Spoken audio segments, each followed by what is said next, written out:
Assalamualaikum. Hari ini saya ingin membincangkan tajuk berkaitan susun atur dan tugas-tugas di pusat pemindahan. Antara susun atur yang perlu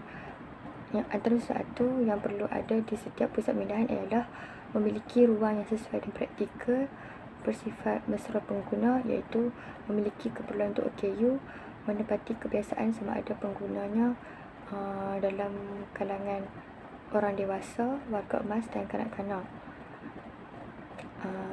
Selain itu, tugas-tugas di pusat pemindahan ialah yang pertama, penerimaan dan pendaftaran.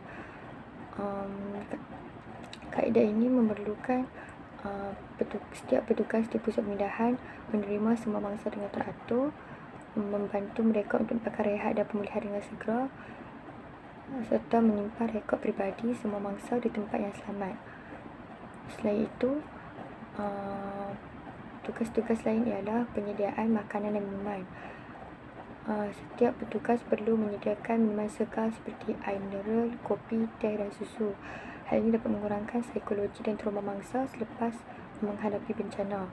Selain itu, makanan dan minuman yang disediakan oleh petugas juga perlu diselenggara dengan baik dan mencukupi. Petugas juga perlu mengutamakan aspek kebersihan bagi mengelakkan keracunan makanan dalam kalangan penghuni. Selain itu, tugas yang lain ialah tugas bilik mandi. Setiap petugas perlu menyediakan peralatan mandi seperti tuala bersih, sabun, ubat gigi dan berus gigi. Hal ini berkemungkinan kerana mangsa bencana tidak membawa peralatan yang secukupnya ketika berpindah ke pusat pemindahan disebabkan keadaan mereka yang trauma disebabkan bencana.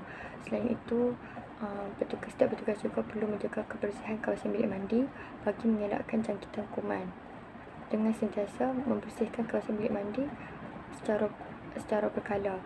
Selain itu, penerangan, menyediakan maklumat semasa bencana dengan tepat dan betul, memberi ruang kepada bangsa untuk merancang kehidupan selepas bencana, serta sentiasa berhubung dengan pusat kawalan operasi bencana bagi mendapatkan info terkini berkaitan bencana banjir. Tugas yang kelima ialah kebersihan. Pastikan kawasan persekitaran negara bersih, kemas dan teratur. Menyediakan tong sampah dan peralatan untuk mencuci dan mengemas, serta memastikan sisa-sisa makanan diuruskan dan diselenggarakan dengan betul. Hal ini ialah untuk mengelakkan daripada jangkitan penyakit.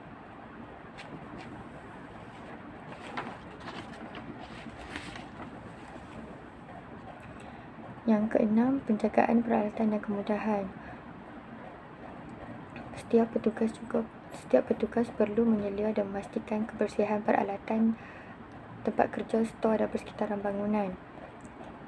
Hal ini bagi memastikan keselamatan penghuni di situ. Selain itu, setiap petugas juga perlu melaporkan kepada pihak atasan sekiranya terdapat kerosakan peralatan, serta merekodkan keluar masuk peralatan dan barang bantuan. Perkara ini adalah penting bagi mengelakkan kekalutan semasa menguruskan barangan.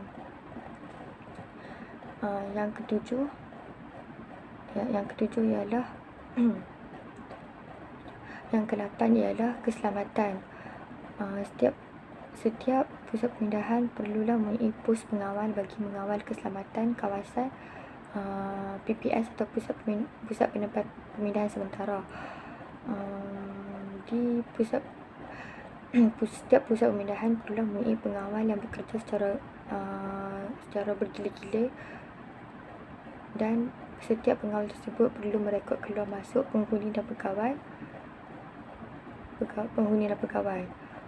Pengawal tersebut juga perlu membuat rondaan setempat bagi memantau keadaan di sekitar pusat pemindahan. Yang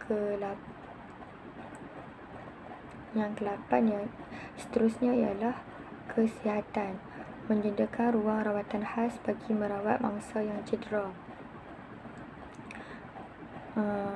Selain itu, mengadakan semburan anti serangga secara berkala bagi memberikan keselesaan kepada penghuni serta memastikan tangki atau takungan air dirawat dengan ubat jentik.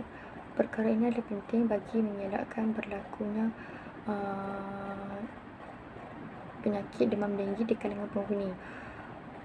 Yang kesembilan ialah penerimaan dan pengagihan bencana. Penerimaan dan pengagihan bantuan.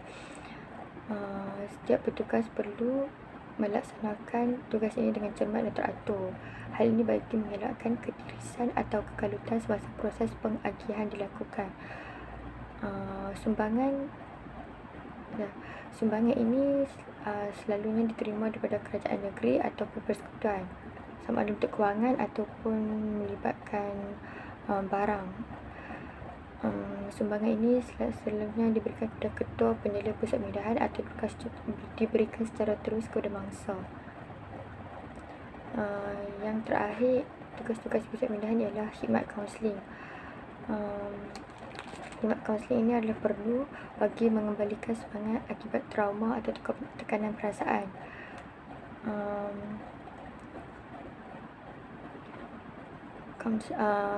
Setiap kaunselor yang diletakkan di setiap pusat pemindahan perlu menyesuaikan dorongan positif dan kata-kata semangat mengikut keadaan mangsa. Kaunselor tersebut juga perlu memaklumkan setiap penyelia pusat pemindahan atau pegawai kaunseling sekiranya mangsa kelihatan kronik atau mengalami masalah yang teruk. Khidmat kaunseling ini boleh dilakukan secara individu, berkumpulan maupun berkelompok. Sekian, terima kasih.